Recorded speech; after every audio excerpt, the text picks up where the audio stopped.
다 함께 찬송가 521장 부르시면서 화요일 새벽 예배를 하나님께 올려드리겠습니다.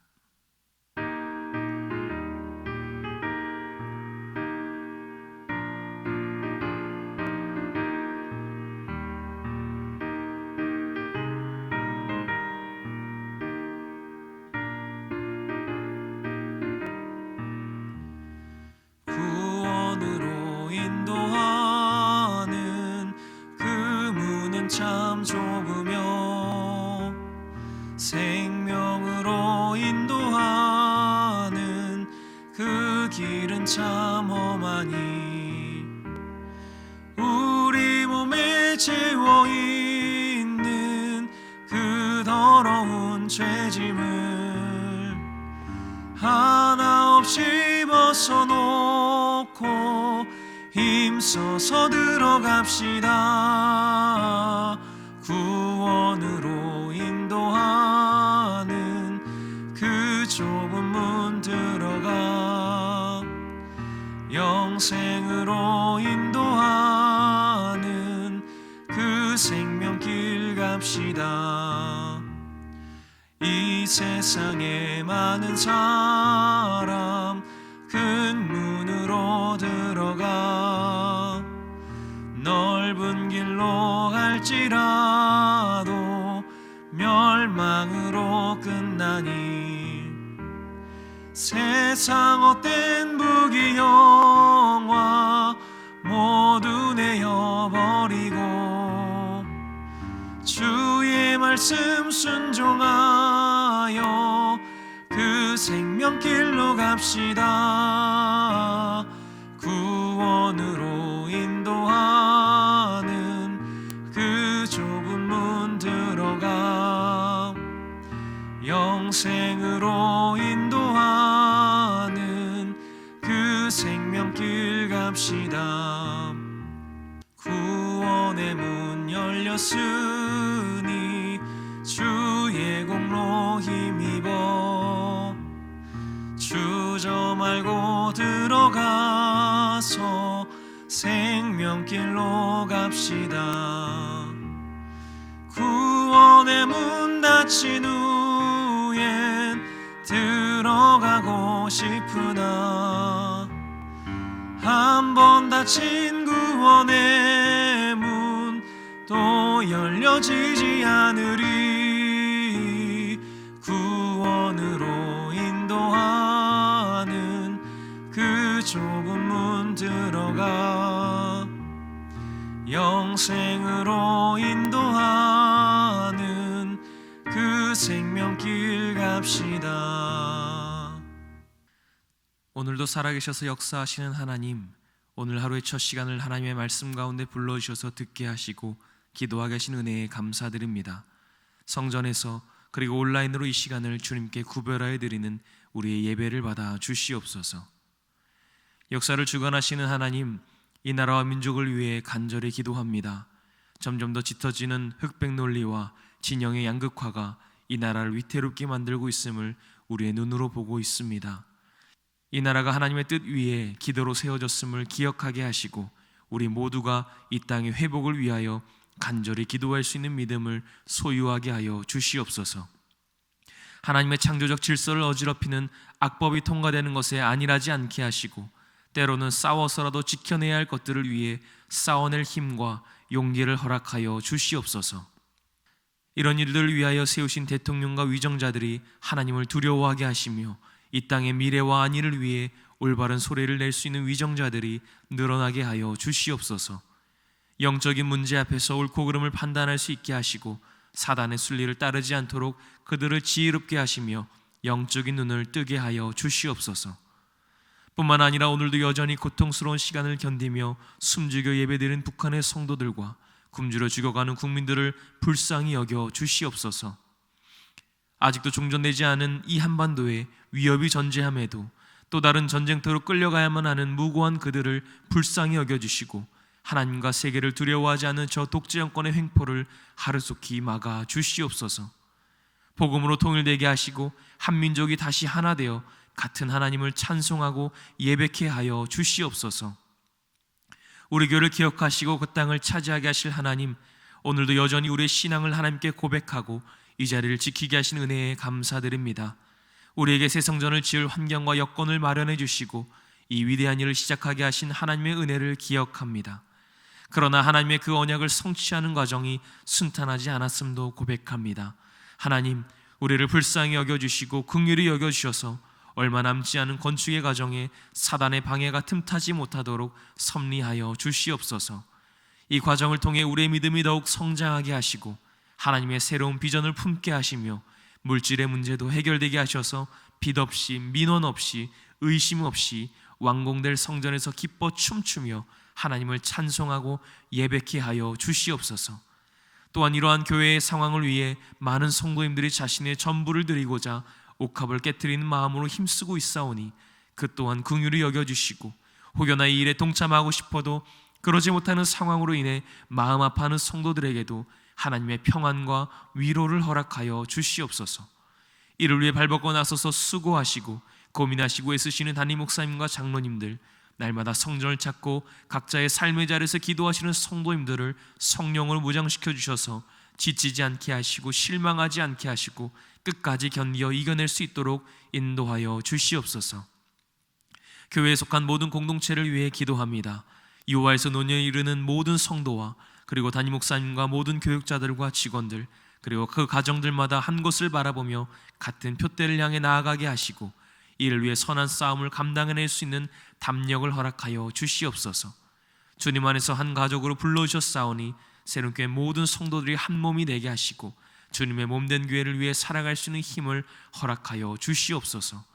또한 가족과 자녀들의 인과기도를 위해 간절히 기도하는 성도들이 있사오니 한 사람의 간절한 기도가 그 가정을 변화시키고 하나님의 구원을 견인할 능력이 있음을 선포하게 하여 주시옵소서.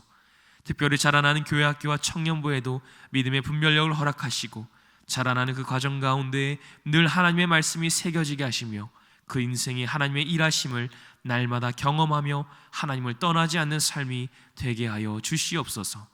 또한 수능을 마치고 그 결과를 기다리는 수험생들이 있습니다. 이제 그 모든 결과를 하나님께 맡기고자 하오니 하나님의 뜻에 맞는 삶을 살아가고자 결단하는 그 수험생들에게도 하나님의 비전을 품게 하여 주시옵소서. 또한 여러 질병의 이유로 육신이 아픈 가운데에도 주님의 은혜를 사모하며 주님의 전으로 달려나온 성도님들과 그렇지 못한 상황으로 인해 집에서, 병상에서, 요양원에서 간절히 기도하시는 성도님들을 기억하여 주시옵소서. 혹여나 도저히 기도할 수 없는 상황에 있는 환우들의 간절한 마음을 대신하여 기도하오니 우리의 기도에 응답하여 주시옵소서. 원치 않았고 뜻하지 않았던 질병 앞에서 힘들어하며 이 고난과 고통을 이겨내기 위하여 애쓰는 이들이 있습니다. 하늘에 나는 참새 한 마리가 땅에 떨어지는 것까지도 하나님의 허락하심이 없이는 되지 않음을 알고 있사오니 그럼에도 우리가 이 시간을 살고 있는 이유가 우리를 향하신 하나님의 특별하고 귀한 섭리가 있음을 깨닫게 하여 주시옵소서. 포기하고 절망하고 싶은 순간에 찾아오시는 하나님을 통해 그 절박한 시간에 환우들의 연약함을 물리쳐 주시고 하나님 나라에 대한 새로운 소망을 불어넣어 주시옵소서. 시술과 수술의 과정을 겪고 회복을 기다린 성도님들께도 끝까지 포기하지 않는 믿음을 허락하셔서 반드시 낫게 됨을 경험케 하여 주시옵소서. 오늘도 간절한 마음으로 회복되기를 바라며 자신만의 싸움을 싸우는 그 어린 생명에게도 하나님의 더욱이 섬세한 어루만지심이 있게 하시고 연로하신 성도님들은 그토록 간절히 바라는 새 성전에서 함께 예배드릴 수 있는 은혜 또한 허락하여 주시옵소서. 또한 육신의 질병과 관계적 어려움과 마음의 병을 지고 있는 성도들이 있다면 그 마음을 위로하시고 보살펴 주셔서 회복되게 하는 은혜가 임하게 하여 주시옵소서. 우리 교회가 돕는 모든 선교지들을 위해 기도합니다. 국내와 세계 구석구석에 나아가 종교의 자유가 억압된 곳에서, 분쟁과 전쟁이 있는 그곳에서 목숨 걸고 하나님의 복음을 전하고 계시는 목사님들과 선교사님들과 그 가정들을 지켜 주시옵소서. 선교의 사역을 감당하실 때마다 지치지 않는 힘을 허락하여 주시고 부족함이 없고 모자람이 없도록 재정을 채워주시며 그 지역이 복음화되고 하나님의 나라를 닮아가는 선교지들이 다 되게 하여 주시옵소서. 또한 북가 등 새로운 교회와 캄보디아 뿌레골 초등학교 도서관과 채플실의 건축도 원활하게 진행될 수 있도록 인도하여 주시옵소서. 이 시간 함께 말씀을 나눌 때에 우리들의 영안이 열리게 하시고 그 말씀을 온전히 받아 각자의 삶에서 적용하며 오늘 우리에게 주신 하루를 주님과 동행하며 말씀으로 승리케 하여 주시옵소서. 우리 주 예수 그리스도의 이름으로 간절히 기도하옵나이다. 아멘. 오늘의 성경 말씀은 잠언 8장의 말씀입니다. 잠언 8장의 말씀을 PRS 성경 읽기로 함께 읽고 말씀 나누겠습니다. 제 8장. 지혜가 부르지 아니하느냐? 명철이 소리를 높이지 아니하느냐? 그가 길가의 높은 곳과 내거리에 서며 성문 곁과 문어기와 여러 출입하는 문에서 불러 이르되, 사람들아, 내가 너희를 부르며 내가 인자들에게 소리를 높이노라. 어리석은 자들아, 너희는 명철할지니라. 미련한 자들아, 너희는 마음이 밝을지니라. 너희는 들을지어다. 내가 가장 선한 것을 말하리라. 내 입술을 열어 정직을 내리라. 내 입은 진리를 말하며 내 입술은 악을 미워하느니라. 내 입의 말은 다 의로운즉 그 가운데 굽은 것과 패역한 것이 없나니 이는 다 총명 있는 자가 밝히야 하는 바요 지식 얻은 자가 정직하게 여기는 바니라. 너희가 은을 받지 말고 나의 훈계를 받으며 정금보다 지식을 얻으라. 대저 지혜는 진주보다 나음으로 원하는 모든 것을 이에 비교할 수 없음이니라. 나 지혜는 명철로 주소를 삼으며 지식과 근신을 찾아온나니 여호와를 경외하는 것은 악을 미워하는 것이라. 나는 교만과 거만과 악한 행실과 패역한 입을 미워하느니라. 내게는 계략과 참 지식이 있으며 나는 명철이라. 내게 능력이 있으므로 나로 말미암아 왕들이 치리하며 방백들이 공의를 세우며 나로 말미암아 재상과 존귀한 자 곧 모든 의로운 재판관들이 다스리느니라. 나를 사랑하는 자들이 나의 사랑을 입으며 나를 간절히 찾는 자가 나를 만날 것이니라. 부귀가 내게 있고 장구한 재물과 공의도 그러하니라. 내 열매는 금이나 정금보다 나으며 내 소득은 수는보다 나으니라. 나는 정의로운 길로 행하며 공의로운 길 가운데로 다니나니 이는 나를 사랑하는 자가 재물을 얻어서 그 곳간에 채우게 하려 함이니라. 여호와께서 그 조화의 시작 곧 태초에 일하시기 전에 나를 가지셨으며 만세 전부터 태초부터 땅이 생기기 전부터 내가 세움을 받았나니 아직 바다가 생기지 아니하였고 큰 샘들이 있기 전에 내가 이미 났으며 산이 세워지기 전에 언덕이 생기기 전에 내가 이미 났으니 하나님이 아직 땅도 들도 세상 진토의 근원도 짓지 아니하셨을 때라. 그가 하늘을 지으시며 궁창을 해면에 두르실 때 내가 거기 있었고 그가 위로 구름 하늘을 견고하게 하시며 바다의 샘들을 힘있게 하시며 바다의 한계를 정하여 물이 명령을 거스르지 못하게 하시며 또 땅의 기초를 정하실 때에 내가 그 곁에 있어서 창조자가 되어 날마다 그의 기뻐하신 바가 되었으며 항상 그 앞에서 즐거워하였으며 사람이 거처할 땅에서 즐거워하며 인자들을 기뻐하였느니라. 아들들아, 이제 내게 들으라. 내 도를 지키는 자가 복이 있느니라. 훈계를 들어서 지혜를 얻으라. 그것을 버리지 말라. 누구든지 내게 들으며 날마다 내 문 곁에서 기다리며 문설주 옆에서 기다리는 자는 복이 있나니 대저 나를 얻는 자는 생명을 얻고 여호와께 은총을 얻을 것임이니라. 그러나 나를 잃는 자는 자기의 영혼을 해하는 자라. 나를 미워하는 자는 사망을 사랑하느니라.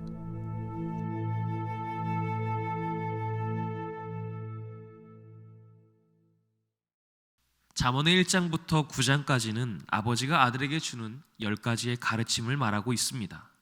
그리고 우리가 어제 읽은 7장에서는 아들에게 아버지가 마지막 가르침을 주는데 그 안에는 가장 큰 경계 대상이 되는 음녀의 길고도 거부하기 힘든 강력한 유혹적 연설이 제시됩니다. 그리고 이제 8장에 와서는 의인화된 지혜를 통해 음녀의 호소를 상쇄할 수 있는 감동적인 연설을 하고 있습니다. 그런데 오늘 본문을 자세하게 들여다보면 저자가 지혜를 여러 가지 다양한 관점에서 서술하고 있음을 발견하게 됩니다. 단순히 지혜를 하나의 윤리적인 차원에서만 다루지 않고 삶의 모든 부분의 필수적인 요소로서 다루고 있는 것입니다. 이러한 전제 속에서 본장의 내용을 살펴보면 지혜의 부름, 지혜의 덕목, 지혜의 대가, 창세 이전에 존재한 지혜, 창조 당시의 지혜의 역할, 그리고 지혜의 요청과 약속 등으로 나눌 수 있습니다. 이런 내용으로 구성되어 있는 본장은 철저하게 7장과의 대조 속에서 그 이야기들을 풀어내고 있습니다. 7장에서는 음녀의 어두운 측면을 나타내고 있고 8장에서는 정숙한 여인으로 소개하는 이 지혜가 주는 유익한 측면을 강조하고 있는 것입니다. 그렇다면 7장에서의 음녀와 비교했을 때 8장에서의 지혜가 강조하는 것은 무엇이겠습니까? 첫째로 7장에서는 음녀가 어둡고 후미진 골목에서 은밀하게 사람을 부르는 사실과 대조적으로 8장에서는 지혜가 사람들의 이목이 집중되는 곳에서 떳떳하고 담대하게 외치며 사람을 초청하는 모습을 보여주고 있습니다. 그래서 1절을 보면 지혜가 부르지 아니하느냐, 명철이 소리를 높이지 아니하느냐라고 말하고 있습니다. 부르지 아니하느냐, 높이지 아니하느냐라고 하는 이 부정을 통한 오히려 강하게 긍정적인 주장을 하고 있는 것입니다. 7장에서 언급한 음녀의 유혹과는 달리 영원한 유익을 제공하는 지혜를 강조한 것으로 보여지는 것입니다. 또한 4절에서도 보면 사람들이 내가 너희를 부르며 내가 인자들에게 소리를 높이노라 라고 말하는 것을 통해 지혜는 당당하게 사람들을 부르고 있음을 나타내고 있습니다. 그런데 주목할 것은 저자가 이 지혜를 특별히 받아들이길 원하는 대상이 있다는 것입니다. 5절을 보면 어리석은 자들아 너희는 명철할지니라, 미련한 자들아 너희는 마음이 밝을지니라. 지혜가 부르는 자들은 곧 어리석은 자와 미련한 자들이라는 것입니다. 저자는 어리석고 미련한 자들이 음녀의 유혹에 넘어가게 된 것은 그 가장 큰 이유가 그들의 혼미한 판단력이 있음을 깨닫게 됩니다. 그래서 그들이 참 지혜를 소유함으로 영리한 분별력과 통찰력을 가지도록 소망하고 있는 것입니다. 둘째로 저자는 지혜의 속성과 그 가치를 구체적으로 언급하고 있습니다. 6절을 보면 너희는 들을지어다 내가 가장 선한 것을 말하리라, 내 입술을 열어 정직을 내리라 라고 말합니다. 먼저 지혜의 속성을 선함과 정직이라는 두 가지 측면에서 진술하는데 특별히 이 정직에 더 깊은 관심을 두고 있음을 알 수 있습니다. 정직은 특별히 하나님으로 말미암는 윤리적인 측면을 가리키는 것인데 6절에서 8절에 언급하듯이 정직, 진리, 의로움 등과 같은 성질을 산출하게 됩니다. 다시 말해 하나님의 지혜는 단순히 우리의 감각에 호소하는 물리적인 지식이 아니라 양심을 자극하는 윤리적인 존재라는 것입니다. 뿐만 아니라 지혜는 이 세상에 불완전한 부를 제공하는 것이 아니라 영원히 참된 가치, 즉 하늘의 영원한 생명을 제공하는 것임을 보여주는 것입니다. 셋째로 하나님의 지혜를 얻었을 때의 결과에 대해서 구체적으로 설명하고 있습니다. 지금까지 저자는 지혜를 취함으로 얻게 되는 최종적인 축복을 진술해 왔습니다. 그러나 8장에 와서는 지혜를 취했을 때 생기는 그 능력에 초점을 맞추고 있다는 것입니다. 즉 지혜를 소유하는 자에게는 명철과 지식을 통하여 참 지혜, 참 지식의 능력이 주어진다는 것입니다.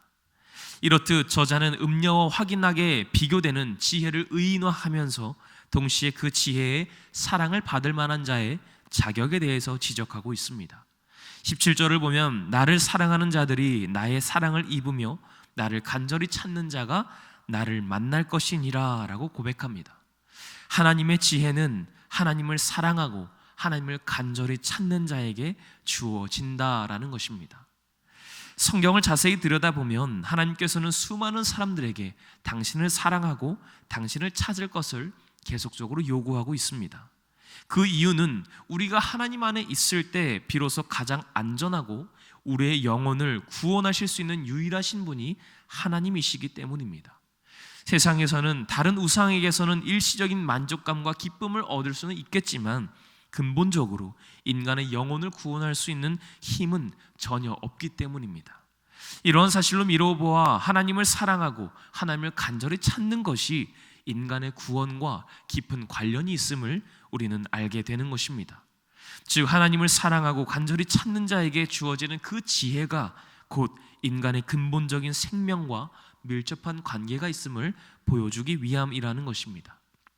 이로써 우리는 하나님의 자녀로서 살아가는 모든 삶의 영역에서 철저히 하나님의 지혜로 말미암는 삶을 살아가야 하지만 그보다 우선적으로는 전심으로 하나님을 찾고 사랑해야 함을 깨달아야 하는 이 저자의 의도를 발견해낼 수 있어야 한다는 것입니다. 사랑하는 성도 여러분, 하나님의 지혜가 우리에게 주는 유익은 그저 지식적인 측면뿐 아니라 우리의 생명과도 연관이 있음을 깨닫게 됩니다. 그리고 이와 같은 깨달음은 지혜가 하나님과 인간의 파괴된 관계를 회복시켜 줄 수 있는 유일한 매개체라는 것을 떠올리게 하는 것입니다. 그리고 저자는 22절 이후의 기록을 통해 지금까지 서술한 지혜의 많은 요구들을 신뢰해야만 하는 근거들을 말하고 있습니다. 지금까지는 지혜를 의인화시켜서 생명력을 부여해 왔는데 이제는 그 생명의 태동을 살펴봄으로써 하나님의 백성들로 하여금 지혜를 전적으로 신뢰하도록 촉구하고 있는 것입니다. 그래서 그 첫 번째 근거로 22절을 보면 여호와께서 그 조화의 시작 곧 태초에 일하시기 전에 나를 가지셨으며 라고 말합니다. 저자는 지혜가 하나님께서 이 세상을 창조하시기 이전에 이미 존재하고 있었음을 진술하고 있습니다. 그래서 지혜가 지니고 있는 신적인 속성을 소개하고 있는 것입니다. 이처럼 지혜는 일반적인 피조물들과는 차원이 다른 영원한 생명을 가지고 있다라는 것입니다. 그렇기 때문에 지혜는 하나님의 백성들이 전심으로 추구할 만한 생명과도 같은 존재임을 강조하는 것입니다. 또한 그 지혜는 하나님의 창조 사역에 있어서 적극적인 역할들을 해왔다는 것입니다.